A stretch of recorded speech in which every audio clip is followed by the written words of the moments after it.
We've toured through Kenya. When it is in Kenya, we do open air shows where we go out to the slum or to the community and do an open air show.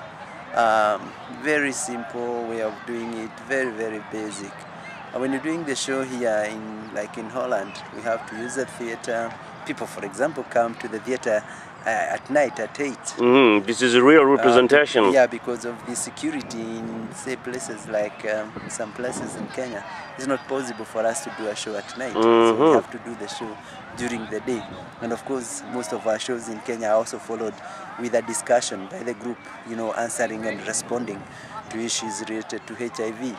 Then same thing, no very, very major in terms of difference between Holland and Italy, because again the shows also there at night.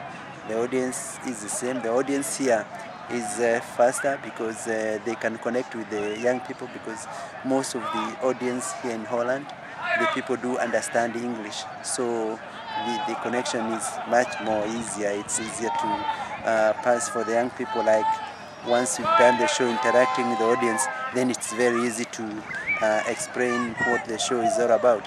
But again, looking at overall, generally looking at the three countries, you realize that Kenya is still a struggling, a developing country with the infrastructure that doesn't exist, and medical health system that has more or less collapsed. So we may talk about the condom, but maybe there are challenges also that the young person who be wanting to get access to one may not have access, because maybe they are not available, including when they are offered free by the doctors, by the Ministry of Health. Maybe you go very far to get one, and that may not be a priority, because the priority, for example, would be to maybe get something like do some work so that one can get a livelihood. So those are the differences. That Kenya, the other much more serious issues, and that's why these issues have to be weighed against the need for the continuity of the human beings. Because if young people are not equipped with proper sufficient sexual and reproductive health education, so that they're able to take protection, and not only protection but also be able to plan their families, then it is very unlikely that they will be able to realize their dreams. And countries, including a country like Kenya, which has a Vision 2030, where the country expects to be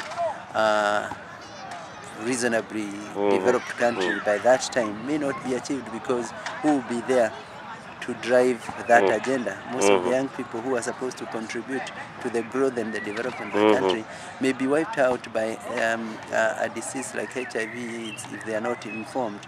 So the very nature of the management of a country like Kenya compared to a country like Holland, we realize that there is great need for much more to be done than just availing the condoms. There is a need for information to go deep, to be interpreted in languages that people can understand, situations that people can understand.